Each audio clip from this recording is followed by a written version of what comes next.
तो आदाब, नमस्कार, गुड इवनिंग, सत श्री अकाल। एक बार फिर आप तमाम लोगों का स्वागत है क्राइम तक की कहानी के इस एपिसोड में। उम्मीद आप सभी अच्छे होंगे। आज की कहानी मुझे खुद लगता है कि अब तक जितनी कहानियाँ सुनाई हैं मैंने उन सबसे बिल्कुल अलग है, डिफरेंट है। और ये कहानी आपको बहुत पसंद भी आएगी क्योंकि इस कहानी में बहुत सारे रहस्य हैं, रोमांच हैं। और दुनिया की, मैं हिंदुस्तान की बात नहीं करूँगा, भारत की बात नहीं करूँगा, दुनिया की किसी भी अदालत में ऐसे मुकदमे बड़े कम आए हैं और अदालत का ऐसा फैसला भी शायद नहीं आया हो जो इस केस से जुड़ा हुआ है। लेकिन इस केस के बारे में बात करूं, इसकी डिटेल आपको बताऊं उससे पहले एक जानकारी, चूँकि ये एक लेटेस्ट अपडेट है, खबर है। बहुत सारे आप लोग पूछते रहते हैं निर्भया केस के बारे में, अपडेट क्या है, निर्भया के गुनहगारों का क्या होगा, फांसी कब होगी। उसको लेकर बड़ी गुपचुप तरीके से 2 दिन पहले 29 अक्टूबर को, आज 31 अक्टूबर है, तिहाड़ जेल अथॉरिटी ने एक नोटिस सर्व किया है 4 लोगों को, क्योंकि 4 ही जिंदा बचे हुए हैं जो निर्भया के गुनहगार हैं और तिहाड़ जेल में हैं। जो इनमें से है मुकेश, अक्षय, विनय और पवन।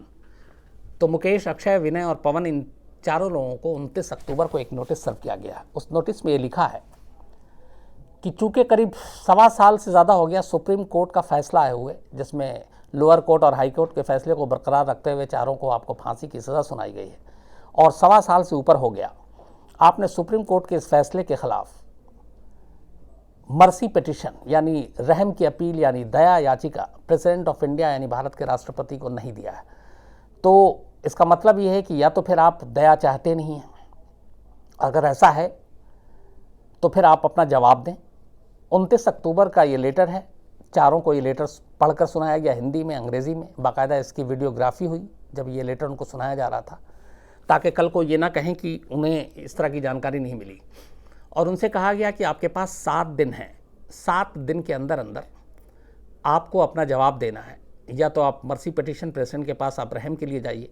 अगर 7 दिन के अंदर आप रहम की अपील, अर्जी, गुजारिश नहीं देते हैं तो हम मान लेंगे कि आप लोगों को सुप्रीम कोर्ट का फैसला मंजूर है, यानी कि डेथ पेनल्टी, मौत की सज़ा जो आपको दी गई है, आपको उससे वो मंजूर है पूरी तरह से। और आपके इस फैसले के बाद अगर 7 दिन के अंदर, तो 31 और 5 यानी 5 नवंबर तक की इनको मोहलत दी गई है।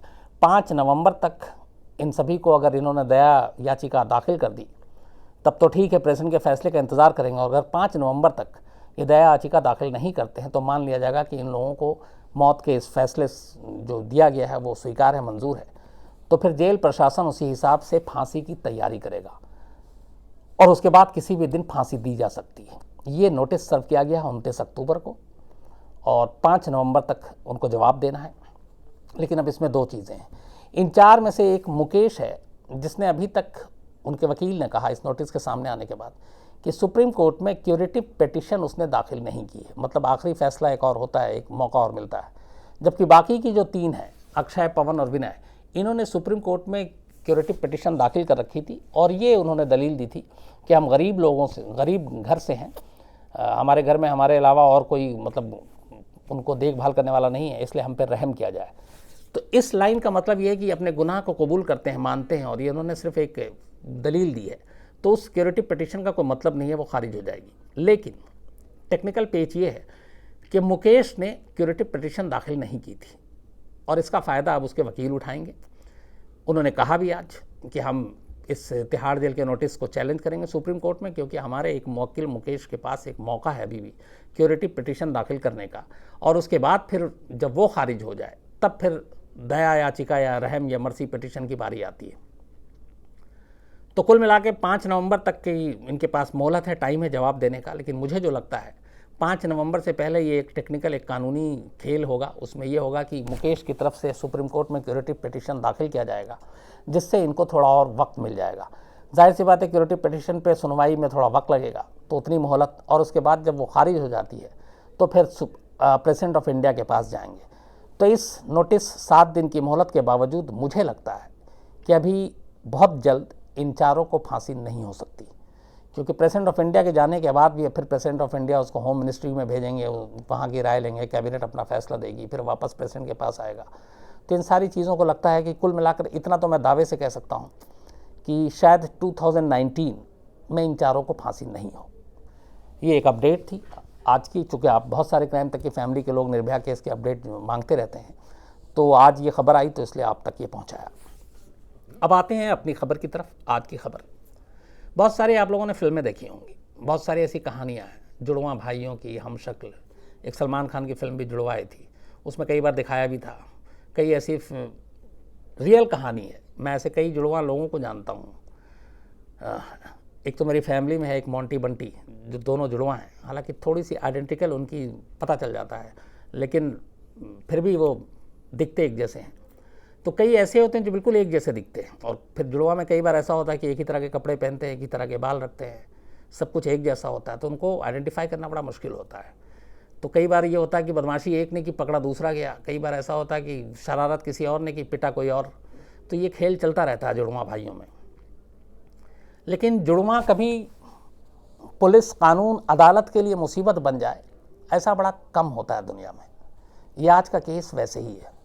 ये ऐसे दो भाइयों का केस है जो आइडेंटिकल, एकदम हूबहू एक दूसरे जैसे लगते थे, मतलब उनको पहचानना मुश्किल है। ये दोनों इंडियन मलेशियन ओरिजिन के थे, मतलब इनके माँ बाप में से एक हिंदुस्तानी थे, और मलेशिया में ही ये पैदा हुए, पले बढ़े, वहीं रहे। एक का नाम था सतीश राज, एक का नाम था सबरीश राज। तो सतीश और सबरीश, ये दोनों जुड़वा भाई, इनकी उम्र करीब 27 साल। बात 2003 की है, 5 अगस्त तारीख थी। 5 अगस्त 2003 को अचानक पुलिस को, मलेशियन पुलिस को कहीं से, कुआलालंपुर की जो पुलिस है उसको इन्फॉर्मेशन मिलती है कि एक एड्रेस है, वहाँ पे एक कार से ड्रग्स सप्लाई किया जाने वाला है। कुआलालंपुर की पुलिस उस एड्रेस पे पहुँचती है। जो पता था वो कुआलालंपुर के एक जालान इलाका है, उस जालान इलाके के SS2/19 पेटालिंग जाया, ये उस घर का एड्रेस था। SS2/19 पेटालिंग जाया उस लोकल इलाके का था, और जालान ये पूरा इलाका था। तो पुलिस को टिप ऑफ मिलता है, पुलिस इस घर के पास पहुंचती है।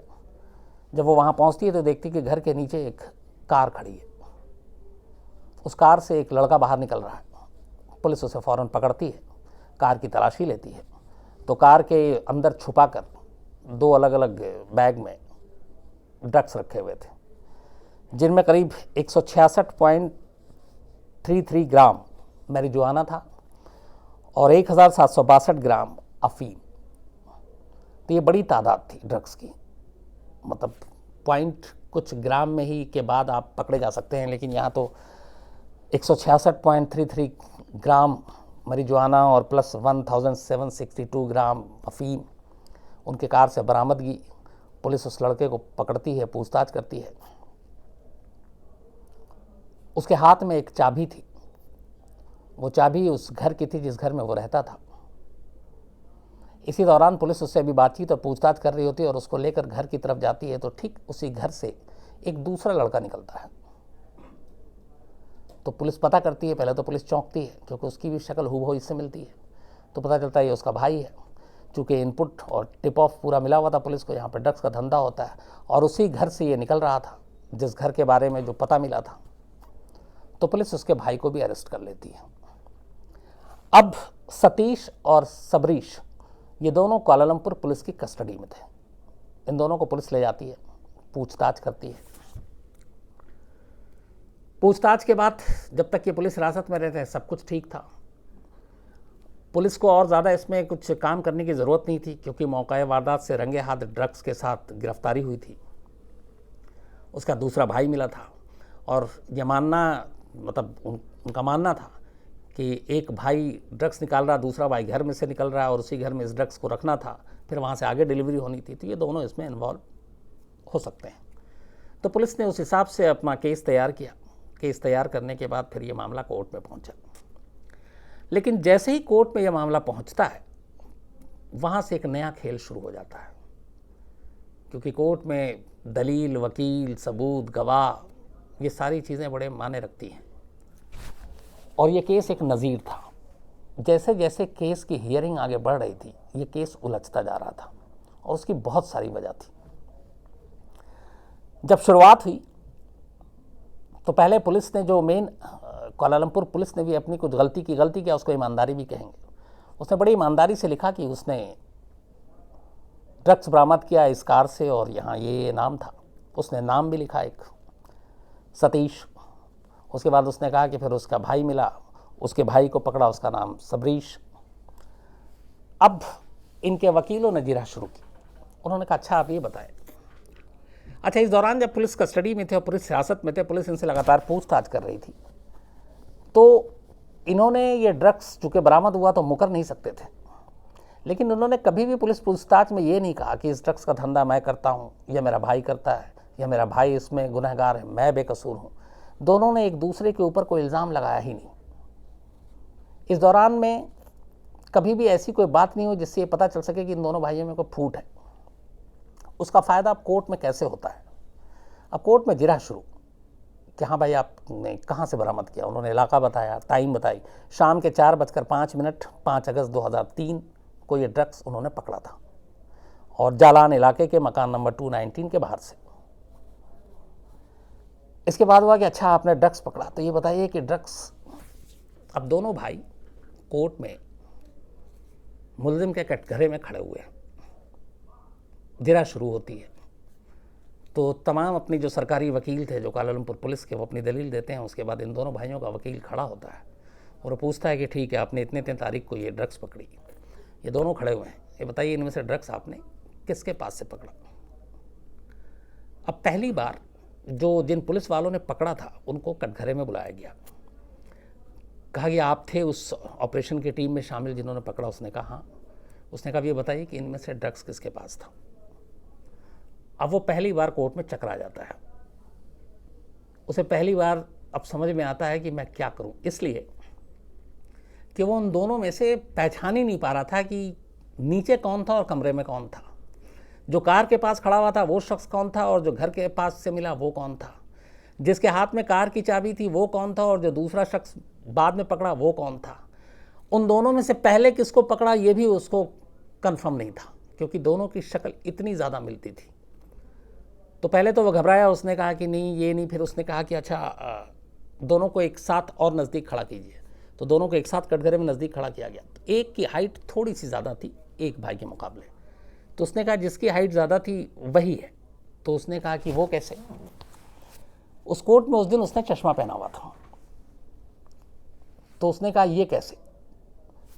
आपने दोनों का हाइट नापा था? तो उसने कहा नहीं। तो उसने कहा फिर आप कैसे कह सकते हैं कि थोड़ी सी हाइट ज़्यादा है तो ये हो सकता है? फिर उसने चश्मा पहना, तो उसने कहा नहीं ये इसने चश्मा पहना हुआ है। तो फिर उसका रिकॉर्ड निकाला गया, तो हाँ एक भाई चश्मा पहनता था, उसका पावर थोड़ा कमज़ोर था आँखों का। तो उसने कहा कि अच्छा तो चश्मा पहने हुआ था, इसका मतलब है जिस दिन ये 5 अगस्त 2003 को शाम 4:05 पे आपने इसको अरेस्ट किया ड्रग्स के साथ, तो इनमें से किसने चश्मा पहना हुआ था? तो पता चला कि उस दिन दोनों में से किसी ने चश्मा नहीं पहना हुआ था। अब यहाँ पे आ गया कि जब चश्मा नहीं पहना था तो आप कैसे आइडेंटिफाई कर रहे हैं कि ये जो चश्मा पहन के कटघरे में खड़ा हुआ शख्स है यही उस दिन भी था, क्योंकि उस दिन इसने चश्मा तो पहना नहीं था। और तस्वीरें थी अरेस्ट करने की ड्रग्स के साथ, वहाँ के वो सारे कोर्ट के कागजात में लगे हुए थे। उन्हें मालूम नहीं था कि ये भी चीज़ें आएंगी कोर्ट में। तो अरेस्टिंग के वक्त दोनों में से किसी ने चश्मा नहीं पहना हुआ था, ये प्रूफ था। तो अब सवाल ये कि जब चश्मा पहना हुआ नहीं था तो आपने कैसे पकड़ा और कैसे आप आइडेंटिफाई कर रहे हैं?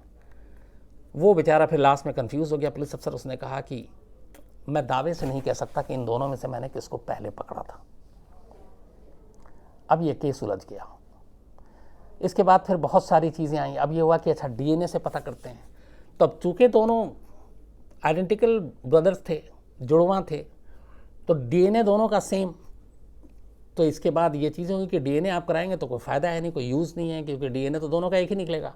तो उस डीएनए से कैसे पता चलेगा कि जो शख्स, जो बंदा ड्रग्स लेकर जिसको आपने पकड़ा है वही गुनहगार है? अब यहाँ पे एक चीज़ ये भी आई कि आप एक भाई ने अगर ड्रग्स का धंधा वाकई कर रहा है तो उसके लिए आप दूसरे भाई भी उस ड्रग्स के धंधे में इन्वॉल्व है, आप दावे से नहीं कह सकते जब तक कि प्रूफ ना हो।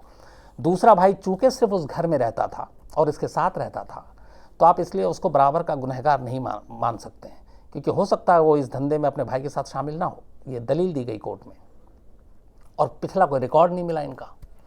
तो बात आई हाँ, अब बात यहाँ पर आकर फंसी कि ठीक है एक इसमें से भाई बेकसूर हो सकता है, लेकिन चूँकि ड्रग्स पुलिस ने रेड हैंड पकड़ा, रंगे हाथों पकड़ा, ड्रग्स के साथ पकड़ा, तो ये भी तय है कि इनमें से जो भी है एक तो गुनहगार है, एक ड्रग्स पैडलर है।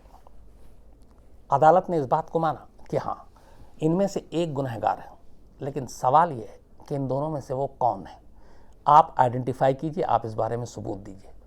पुलिस ने सारी कोशिश कर ली, डीएनए से कुछ काम हो नहीं सकता था। दूसरी बात, फिंगरप्रिंट्स की जो बात आती थी, जब ये इन्होंने ड्रग्स के साथ पकड़ा तो आम तौर पे पुलिस और बहुत सारी चीज़ें उस वक्त मौके पे फिंगरप्रिंट्स तब करते हैं यूज़ कि जब उन्हें कोई डाउट हो या कुछ चीज़ें हो, पकड़ना हो, या तो पकड़ा पकड़ाया सब कुछ हाथ में था, तो वो सारी चीज़ें थी नहीं कुछ। उस वक्त ख्याल भी नहीं आया कि ऐसा केस टर्न लेगा अदालत में, ऐसा मोड़ आएगा। तो दलीलें चलती रही। कोर्ट के सामने ये तय था कि इसमें से एक गुनहगार है, लेकिन एक बेकसूर है। तो वो बेकसूर कौन है और गुनहगार कौन है, इसका फैसला कैसे हो, इसके लिए पुलिस को बहुत सारी मोहलत दी गई। पुलिस से कहा गया कि आप इसके बारे में जांच कीजिए, असली कल्प्रिट को सामने लाइए। पुलिस ने पूरी कोशिश कर ली। उसके बाद कहते हैं कि ये भी हुआ कि इन दोनों को अलग अलग कई बार पुलिस ने एक ही रूम में बैठा दिया घंटों और छोड़ दिया, और सारे कैमरा और ये सब कुछ लगा दिया कि शायद ये आपस में कुछ बात करें, कुछ ऐसा सुराग छोड़ जाएं जिससे हम पता कर सकें कि इनमें से कौन गुनहगार है। लेकिन शायद इन दोनों भाइयों ने भी कच्ची गोली नहीं खेली थी, उन्हें शायद अंदाज़ा था। तो कई कई दिन तक ये पुलिस लॉकअप में रहे, पुलिस हिरासत में रहे, पुलिस इंतज़ार करती रही इनकी गलती करने का। लेकिन दोनों भाइयों ने एक भी ऐसी बात नहीं की, एक भी ऐसा क्लू सुराग नहीं छोड़ा जिससे ये पता चल सके कि सतीश और सरबीश में से कौन गुनहगार था जो उस दिन जिसके पास से ड्रग्स मिला था। अब पुलिस के सामने दिक्कत ये थी कि ड्रग्स उन्होंने पकड़ा उन्हीं में से, लेकिन उन दोनों में से फ़र्क नहीं कर पा रहा है कि इनमें से किसके हाथ से बैग उस दिन लिया था। तो ये सारी चीज़ें मिलाकर ये वाली भी पॉलिसी और ये पुलिस की जो अपनी पूरी स्कीम थी वो भी फेल हो गई कि दोनों को कमरे में रखकर, और दोनों भाई में से कभी भी कोई टूटा नहीं, किसी ने एक दूसरे पे इल्ज़ाम नहीं लगाया कि ये असल में ड्रग पैडलर है, मैं बेकसूर हूँ, मैं बेदाग हूँ। उन्होंने कभी एक दूसरे, बस जब भी बात होती ये कहते कि हमारा इससे कोई लेना देना नहीं, ये मैंने नहीं किया, दूसरा भी कहता ये मैंने नहीं किया। जब बात आती कि तुम्हारे भाई ने किया तो वो कहता मुझे नहीं मालूम। तो इस तरह से कह कह के ये चीज़ें टलती रहीं। आखिरकार 5 साल बीत गए, 2003 से 2008 आ गया। इसके बाद ऐसा कोई भी एविडेंस नहीं मिला जिससे ये साबित हो सके कि उस दिन बैग किसके पास से मिला था। लास्ट में ये जो मलेशिया के हाई कोर्ट, सबसे ऊपरी अदालत जो थी, जस्टिस ज़ारा इब्राहिम, इन्होंने अपना फ़ैसला सुनाया। और इन्होंने फ़ैसला जो सुनाया, इससे पहले ये चीज़ है कि जो मलेशिया में ड्रग्स को लेकर बहुत सख्त कानून है। अगर ड्रग्स के साथ आप पकड़े गए हैं, तय मात्रा से ज़्यादा जो पॉइंट कुछ ग्राम की बात होती है, तो वहाँ सीधे इसके लिए सज़ाए मौत है, डेथ पेनल्टी। 1975 से ये कानून है, और 1975 से अब तक खाली ड्रग्स के लिए लगभग 200 से ज़्यादा लोगों को वहाँ फांसी दी जा चुकी है। और वहाँ फांसी जैसे हमारे यहाँ दी जाती है, गले में फंदा कस के, वैसे ही दी जाती है। कई बार ये विरोध भी हुआ था कि फांसी का वो डेथ पेनल्टी ख़त्म की जाए, लेकिन ऐसा हुआ नहीं। अभी लास्ट 2014-15 में भी ये मुद्दा उठा, लेकिन वो अपने इस कानून को लेकर सख्त हैं, और ड्रग्स को लेकर ख़ास तौर पर। तो ड्रग्स में सीधे सीधे सजाए मौत है।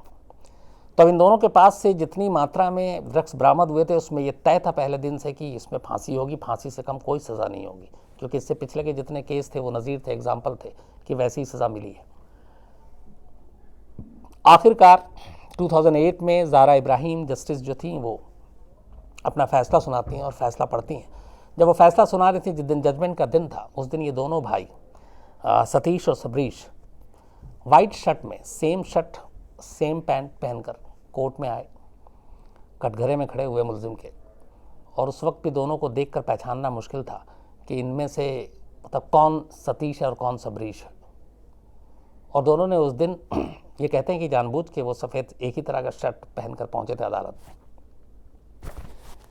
इसके बाद जस्टिस इब्राहिम अपना फ़ैसला सुनाती हैं, और वो कहती हैं अपने फ़ैसले में कि ये उनके ही नहीं, मुझे लगता है दुनिया में किसी भी केस में सबसे यूनिक केस में से एक केस है। उन्होंने कहा, मैं जानती हूँ कि ये जो मेरे सामने मुलजिम के कटघरे में 2 नौजवान खड़े हुए हैं, इनमें से एक गुनहगार है, इनमें से एक ड्रग्स पैडलर है, और इसने बहुत बड़ी मात्रा में ड्रग्स की स्मगलिंग की है, ड्रग्स के धंधे में है, और उसके लिए डेथ पेनल्टी हमारे देश के कानून के हिसाब से। बट मेरे सामने दुश्वारी ये है कि मैं इनमें से किसको फांसी के फंदे तक भेजूं, क्योंकि दोनों की शक्ल इतनी मिलती जुलती है कि जिन लोगों ने अरेस्ट किया, अरेस्ट से लेके आज तक ये पता नहीं है कि इनमें से असली गुनहगार कौन है, किसके हाथ में बैग था। अगर पुलिस पहले दिन जिसके हाथ से बैग लिया था उस वक्त आइडेंटिफाई कर लेती, जैसे ही दूसरा भाई हाथ में आया था, कि बैग किसके हाथ से मिला था, तो शायद ये केस इतना टेढ़ा नहीं होता। चाहे वो कोई मार्क लगा देते उसके ऊपर, हाथ में हथकड़ी या दूसरे तरह की हथकड़ी या कुछ भी कर सकते थे जिससे उसको आप डिफ्रेंशिएट कर सकते थे। लेकिन पुलिस से वो गलती हो गई, क्योंकि पुलिस ने ये सोचा तक नहीं था कि ये आगे चलकर केस ऐसा मोड़ लेगा। तो जस्टिस इब्राहिम ने कहा कि मेरे लिए ये बड़ी मुश्किल की घड़ी है कि मैं जानती हूँ कि इनमें से एक गुनहगार है, एक ड्रग्स का धंधा करता है और उसको सजाए मौत मिलनी चाहिए हमारे कानून के हिसाब से, लेकिन मेरी दुश्वारी ये है कि इनमें से कौन ड्रग्स का धंधा करता, अगर मैं 1% भी चूक गई और दूसरे को गलती से फांसी के फंदे पे भेज दिया तो ये सबसे बड़ी नाइंसाफ़ी होगी, ये जस्टिस नहीं होगी। तो अब सवाल ये है कि मैं जानते बूझते कि इनमें से एक गुनहगार है, एक बेकसूर है, मैं उस बेकसूर को बचाने के लिए उस गुनहगार को भी छोड़ रही हूँ और उसे सजाए मौत नहीं दे रही हूँ, क्योंकि गलती से अगर उसकी जगह पे दूसरे को फांसी लग गई जिसका इसमें कोई रोल नहीं है तो फिर ये इंसाफ के लिए ठीक नहीं होगा। और ये कहते हुए उन्होंने सतीश और सबरीश दोनों को बरी कर दिया। फांसी के फंदे से बस कुछ कदम की दूरी पे थे दोनों, और उसके बाद ये फैसला आया। जैसे ही जज ने अपना फैसला सुनाया, सफ़ेद शर्ट पहनकर दोनों एक ही जैसे लगते हुए जो मुलजिम के कटघरे में खड़े थे, फैसला सुनते ही दोनों रोने लगते हैं, दोनों एक दूसरे के गले लगते हैं और उसके बाद एक आज़ाद नागरिक के तौर पे मलेशिया के उस कोर्ट रूम से बाहर आ जाते हैं।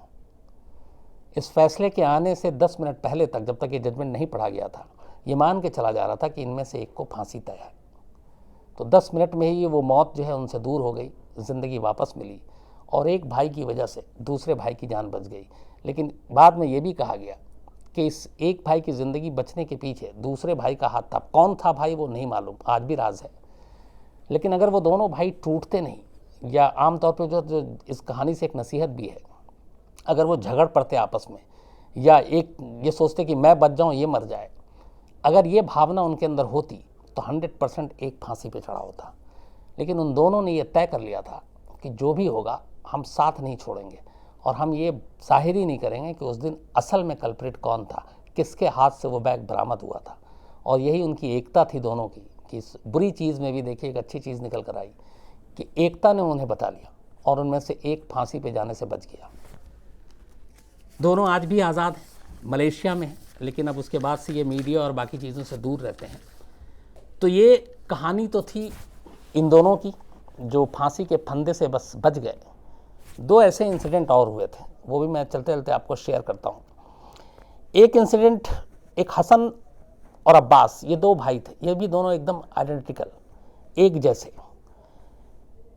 इन्होंने 25 फरवरी 2009 को जर्मनी के एक ज्वेलरी शॉप में डाका डाला और वहाँ से करीब 5 मिलियन के जेवरात लूट कर लेके चले गए।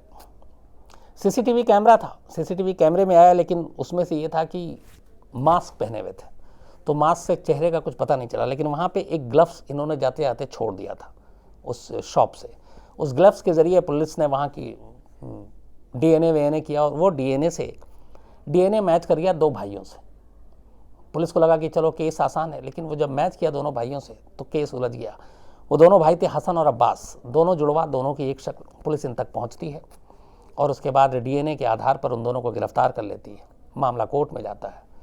कोर्ट में एक भाई कहता है कि नहीं मैं तो था नहीं, दूसरा भाई कहता है मैं भी नहीं था। वहाँ पर भी ये दोनों भाई एक दूसरे पर इल्ज़ाम नहीं लगाते, कहते मैं बेकसूर हूँ, मैंने कुछ नहीं किया। अदालत में आखिर तक ये साबित नहीं हो पाता है कि उस दिन इन दोनों में से कौन वहाँ पे था। और वही सेम ये जो सतीश और सरबीश वाला मामला था, ये मामला वहाँ पे भी आया। तो उसमें भी ये था कि डाका तो डाला है क्योंकि डीएनए मैच कर गया ग्लव से, लेकिन हसन जिम्मेदार है या अब्बास ये पता नहीं। लास्ट में इन दोनों को अदालत को छोड़ना पड़ा और ये दोनों भाई रिहा हो गए और वो 5 मिलियन की ज्वेलरी आज तक नहीं मिली है। उसका गायब मतलब वो केस ही नहीं सॉल्व हुआ उसके बाद, जबकि इन्हीं में से एक थे, ये पुलिस का यकीन है। सेम एक केस 2012 में हुआ, यहाँ पे भी एक हमशक्ल की कहानी है। ये हुआ आपके साउथ फ्रांस में, एक वहाँ पे जगह है मार्सेली। वहाँ पे करीब 6 लड़कियों के साथ रेप हुआ था। एक लड़की बाद में पुलिस के पास जाती है और कंप्लेन करती है। उस लड़की के जो डीएनए और उससे जो मिला था रेप के दौरान सब कुछ, उसके ज़रिए पुलिस फिर पहुंचती है तो पता चला कि 2 लोगों से मैच कर गया। वो दोनों भी आइडेंटिकल ब्रदर थे, एकदम शक्ल हूबहू थी। पुलिस इस लड़की के डीएनए के थ्रू, सैंपल के थ्रू उन दोनों तक पहुंचती है, उनको गिरफ्तार करके लाती है, विक्टिम के सामने खड़ी कर देती है। विक्टिम पहचान जाती है कि हाँ यही थे। लेकिन जब पुलिस पूछती है कि इन दोनों में से कौन था, क्योंकि रेप एक ने किया था और एक ही शख्स मौजूद था, तो लड़की घबरा जाती है। वो कहती किया तो इन्होंने ही था, बट इनमें से किसने किया था ये मैं पुख्ता तौर पे नहीं कह सकती। अब वहाँ पे भी आ गया कि डीएनए तो मिल रहे थे, पर डीएनए दोनों के मिल रहे थे, बट स्पॉट पे एक ही था, रेप एक ही ने किया है। और यहाँ पे भी दोनों ये था कि दोनों ने एक दूसरे पे इल्ज़ाम नहीं लगाया कि ये था या मैं था या वो था। केस चला और इसी हमशक्ल होने का फ़ायदा उठाते हुए यहाँ पे भी इन दोनों भाइयों को अदालत के पास बरी करने के अलावा कोई चारा नहीं था। तो ये थी पूरी कहानी हमशक्ल होने और उससे जुड़े हुए क्राइम करने के बाद क्या होता है। बट इसमें एक नसीहत भी मिलती है कि अगर एकता कायम हो, आपस में न लड़ें, एक दूसरे को न फंसाने की कोशिश करें, तो कई बार फ़ायदा हो जाता है। लेकिन ऐसे बुरे काम नहीं करने चाहिए, चाहे वो हमशक्ल हों, चाहे जुड़वा हों, चाहे कुछ हों। हमेशा अच्छे काम करने चाहिए, नेक रास्ते पे चलना चाहिए। लेकिन ये कहानी थोड़ी डिफरेंट थी, तो मुझे लगा कि आप लोगों के साथ शेयर करनी चाहिए। उम्मीद है कि ये कहानी आपको पसंद आएगी, क्योंकि थोड़ी सी ये लीक से हटकर थी। तो आज कहानी में इतना ही। और दूसरी ये कि कल 1 नवंबर है, तो 1, 2, 3 को साहित्य आज तक है, इंदिरा गांधी राष्ट्रीय कला केंद्र, जो इंडिया गेट के पास है। आप में से जो लोग दिल्ली आसपास में हैं वो ज़रूर जाएं, अगर आपको शौक़ है वहाँ सुने अलग अलग लोगों को। कल भी मैं वहाँ हूँगा, कल मुझे 3 सेशन करने अलग अलग, तो कल मैं वहीं मिलूँगा। आप में से बहुत सारे अपनी क्राइम तक की फैमिली होगी, तो आप लोग भी इंजॉय कीजिए। और दूसरा फिर वही कहूँगा कि जो तक ऐप है, बिना ब्रेक, बिना रुकावट के कहानी सुनने या बाकी क्राइम तक की चीज़ों को सुनने के लिए, तो तक ऐप आप डाउनलोड कर सकते हैं और उसके ज़रिए भी आप ये सारी कहानी सुन सकते हैं बिना ऐड के। तो फिलहाल इतना ही। इसी दुआ के साथ आप लोग हमेशा अच्छे रहें, खुश रहें। Thank you very much.